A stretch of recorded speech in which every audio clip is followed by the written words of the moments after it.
thing you have done to me today, I will never forget it in my life. And if you need my help for anything, I will never help you. I'm not your God. I'm not your God. But one day will come. You will need something from me, and I will disappoint you. It will shock you.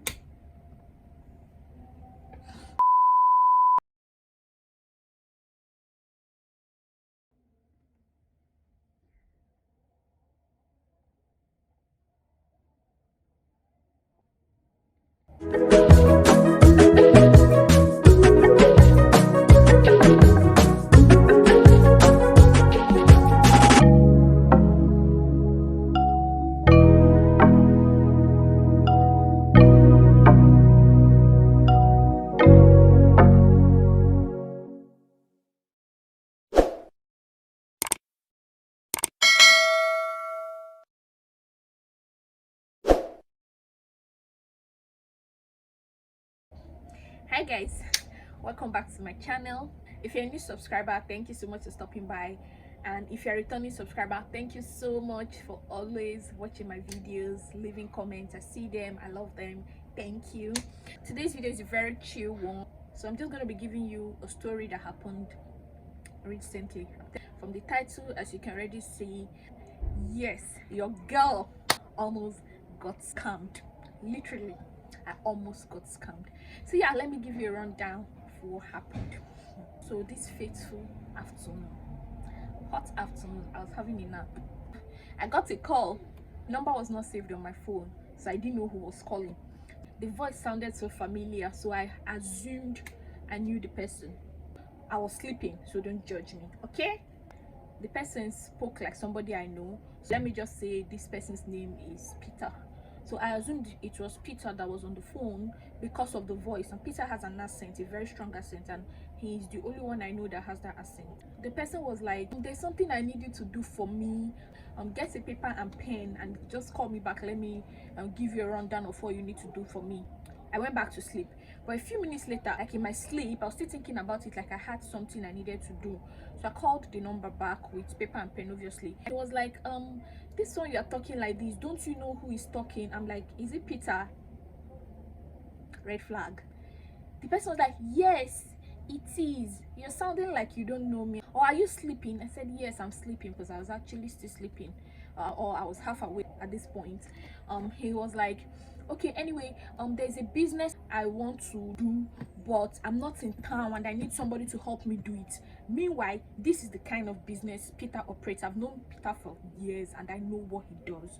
Okay, so he was like, he's not in town, he's kind of far, but if you can just give me the details, it's something he knows I can do, he trusts that I can do it for him. I'm like, okay, cool, what's the issue? I thought I was thinking maybe I could just help him make a few calls and all of that and just arrange something for him. So it was like, there's this person he knows that knows somebody from the Ebonyi State government, and these people, they are doctors from Ebonyi State. They just came into Lagos. They are 3 in number. They are supposed to be in charge of Lassa fever and COVID screening for secondary schools. The doctors will require lab scanning kits for their screening, and they need 100 lab scanning kits. He has quoted them 250,000 naira each. However, where he buys them for 190,000 naira each.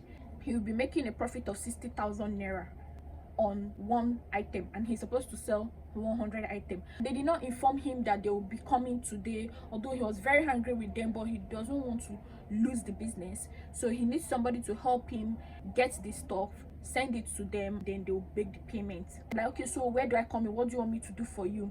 He said he doesn't want the supplier to know the customer, or he doesn't want to link the customer and the supplier. He wants to remain the middleman so that he'll keep making his profit. This is what he does for a living, literally. I was like, so what do you want me to do? He said, well, I'll give you the number of the supplier. His name is John from University Hospital. You have to call him to confirm if the 100 pieces are available, so that I will give you the contact of the customer. Then you can reach out to them and tell them it's available. They'll make the payment, the goods will be sent to them. You don't have to do anything, don't worry. John can deliver the goods to them. Okay, is that all you need me to do? Why can't you do it yourself? He was like, oh, he's out of town. He already told them that he cannot do it. He just wants somebody to do it for him, because why he called me. So I'm like, okay, there's somebody, okay, there's this mutual friend of ours that is somebody I know, and Peter also know, that actually knows Peter more than I do. So I was like, why didn't you call Natasha? Why didn't you call Natasha for this? Well, I called her, she's not picking up.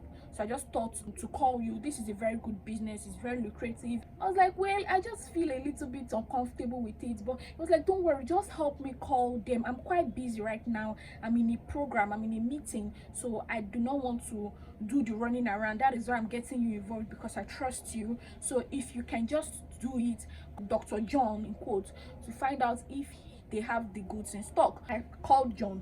The name of the person is not an easy name to pronounce. I just used Peter because it's an easy name to pronounce. So he was like, he didn't get the name, he doesn't know the person, that I should spell the name of the person. It's an English name, why can't you not spell it? But anyway, I spelled the name, and it was like he was writing it down, because I was spelling it alphabet by alphabet. He was like, yeah, he knows the person, what do I need? I told him. He said it's 190,000 naira each. However, the university board is currently having a meeting, and they are contemplating on changing the price to 200,000 naira from next week. So if I need to get it, I need to get it as soon as possible. So I should confirm if I want to purchase it, so that he will book it for me, and then they will plan to deliver to me today. So I was like, okay, no problem, let me call you back. This thing happened within a space of, like, let's say 5 minutes. It happened so fast.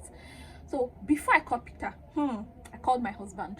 This is what is happening. Immediately I just gave him the full gist. He was like, don't do it. I was like, why? I just want to help him. He doesn't want to lose the business, and it's not it will not be a good thing for him to lose the business. He was like, first of all, I've not heard anything about Lassa fever COVID screening for secondary school, so don't get involved. I'm not at peace with it. Don't help him. Why is it you he's contacting? Why did he not contact Natasha? When was the last time he spoke to you? How come you are the only trustworthy person he has? My husband is very, very sound intellectually. He was like, if you still want to call him based on the fact that he's somebody elderly, somebody you respect, you can call him, but try and probe him a little bit more. Then I called Peter soon. I just gave him a report of what Dr. John said. Now the next step is for me to reach out to the lady who is the person that won the contract in Ebonyi State that needs the goods. He said, Honorable Dr. Precious something. He mentioned the surname. That's her name. She's the one in charge of the medical team that came all the way from Ebonyi State.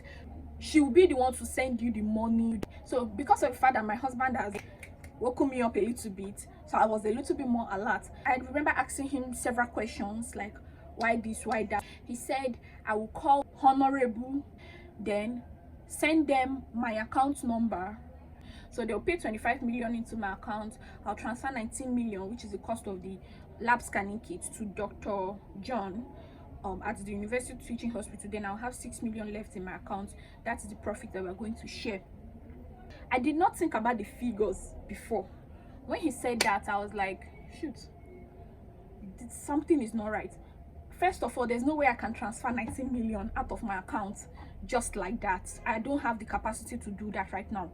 He was like, well, that's why I'm trying to hurry. That's why I need you to do this before the bank closes. You can go into the bank and do it. I'm like, there's no way I can do it. He was like, okay, don't worry. I know somebody that works at the bank. If it's a token number you need, whichever bank it is, don't worry. I know somebody that works at the bank that will provide the token number, so you don't have to worry about it. You can do the transfer. It's something you can do. Don't worry. When we get to that bridge, we'll cross it, blah, blah, blah, blah, blah. Just tell them you're for me. You have the goods in stock, and you'll be the one supplying the goods to them. So when the goods are available, you get the money from Honorable Doctor, send the money to Dr. John, then the goods will be delivered to you. Then you will not take it to Sheraton Hotel. I'm like, why can't they take it directly there? He said because he doesn't want to link the customer and the supplier. He was like, so out of the 6 million balance, I'll give you 1.8 million, and I'll just keep the balance after deducting your recharge card money and all the money you used in running around. So basically, let's say like 2 million will be for you. When he said that, that was when I woke up. I was like, what exactly have I done for you that you want to dash me 2 million naira? He was like, no, just to thank you for all the help and everything. Mr. please, I do not want to get involved with my account details, because whatever happens, nobody knows you. It's me they know. My name is linked to this line that I'm using to call you, that I used to call the lady, and now you want me to send my account number that has my BVN, my name and everything linked to it, to them, for them to send 25 million.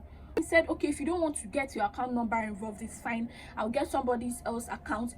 Why can't you use your own account? He said, I'm actually busy, I cannot make transfers from where I am. I'll get somebody else. Don't worry about the account. If you don't want to get your account involved, it's fine, it's fine. Just call the lady to be sure that she's interested and she's still willing to buy the goods, because I told them you give them a feedback later. And he was like, this thing happened like so fast. I said, okay, no problem. I called my husband. He was like, see, something is not right. I'm not at peace with this. My spirit is not at peace with this. Don't do it. Me, on the other end, that is calling my husband, my heart was pacing. Like, I was also not at peace with it. I just felt something was wrong. Something wasn't right. Like, we're not that close. If it was my paddy, like somebody we are tight, I would be like, okay, you trust me, you consider me to do this thing. But this is somebody I've not spoken to in, like, let's say 2 months, and you call me up and you want to just dash me 2 million naira. Like, I mean, miracles happen, let's not dispute that fact, but this is just not legit. I was just like contemplating while my husband was trying to wake me up and try to tell me he may be somebody you respect. There's nothing he will do to you if you tell him you cannot help him or you are unavailable and all of that. I said, okay. The sun was even too hot for me to either go to the bank or go to any teaching hospital or go to Sheraton Hotel. I was just not even in the mood to go anywhere. I just wanted to go back to sleep and pretend this was all a big dream and it never happened. While I was talking to my husband, I heard loud and clear, obey your husband. And I called them back. Instead of calling Honorable Doctor, I called Peter back. I said, with all due respect, I cannot do this. I don't want to get involved with it. My mind is not at peace. I was like, I'm sorry, but I cannot do it. He said, all you need to do is give them your account number. They will pay the money. I was like, whoa, whoa, whoa, whoa, whoa. And within seconds, he flipped on me. He started screaming. Another thing that kept on ringing in my head.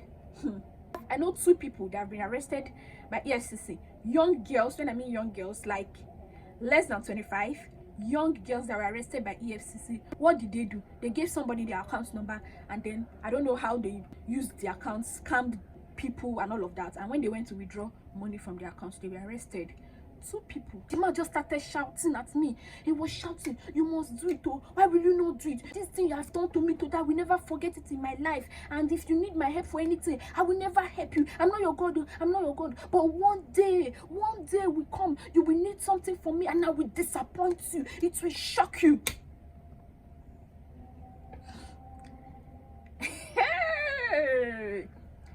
I just told him, see, get somebody else. Get Natasha to do it. Natasha, remember Natasha, the mutual friend that you said you've called? I've already called Natasha and she has agreed to do it. She said she will do it. So don't worry, don't do it again.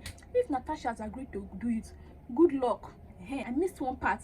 Whenever he tells me to call somebody, I said, okay, no problem, I'll call the person. You say, good luck to you. When he said I should call Honorable Doctor, I said, no problem, let me call Honorable Doctor. Good luck to you. I'm like, this one they wish person good luck for call. Ha. Okay, this was now my turn wishing him good luck. He said he has called Natasha. Natasha will do it for him. He said, good luck to you. So I ended the call. Then I now called the real Peter that I know, the number I have that belongs to Peter. Did you just call me? No. Are you sure? Because somebody just called me and the person sounded very much like you. Is it you? No, I didn't call you. I've not been around. I've not called you in a while. I called Natasha because the person claimed he has been trying to call Natasha, but she was not picking up and all of that. So I called Natasha and, have you heard from this person? She said no, since last year I've not heard from him. He just told me now that he has been trying to call you and you are not picking. He said, I've not seen his missed call. In fact, I'm still in the village.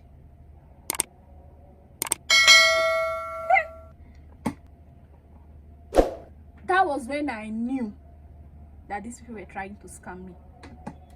This life is not good to be greedy, because if I was greedy, 2 million naira, and that was how I was saved. Imagine if I had given them my account number They'll probably transfer the money to me, and I'll be forced to transfer the money out of the account, and then probably they use the money to scam somebody, and I'll go to the bank. My story will not be like those two girls. Another thing that could have happened is the little money I had in my account, they could have swept it, they would have cleared it, the money would have disappeared. Only God, like, I just thank God for discerning spirit. I thank God for wisdom, and I thank God that I have a wonderful husband, because if not, only God knows what would have happened if I had dropped my account number, or if I was greedy, or anything that made me send them my account number. Because for you to even know the guy was fake, the way he lost his mind, he lost it when I told him I was not doing, and he was insisting and forcing me. Somebody that initially started as, hey, let me see how God can bless us, you know, this is how people make money, this could be your major breakthrough, you can go and testify in church. Story. Let me tell you how I missed it. Number one, I did not ask, who is this? When he said, you sound like you don't know who is on the phone, I should have said, well, I'm not quite sure, who are you, something like that. But I was like, is this not Peter? He said, yes, this is Peter. Number one mistake. Number two mistake, when I called that doctor could not recognize who sent me. It was like, spell the name. I was like, P-E-T.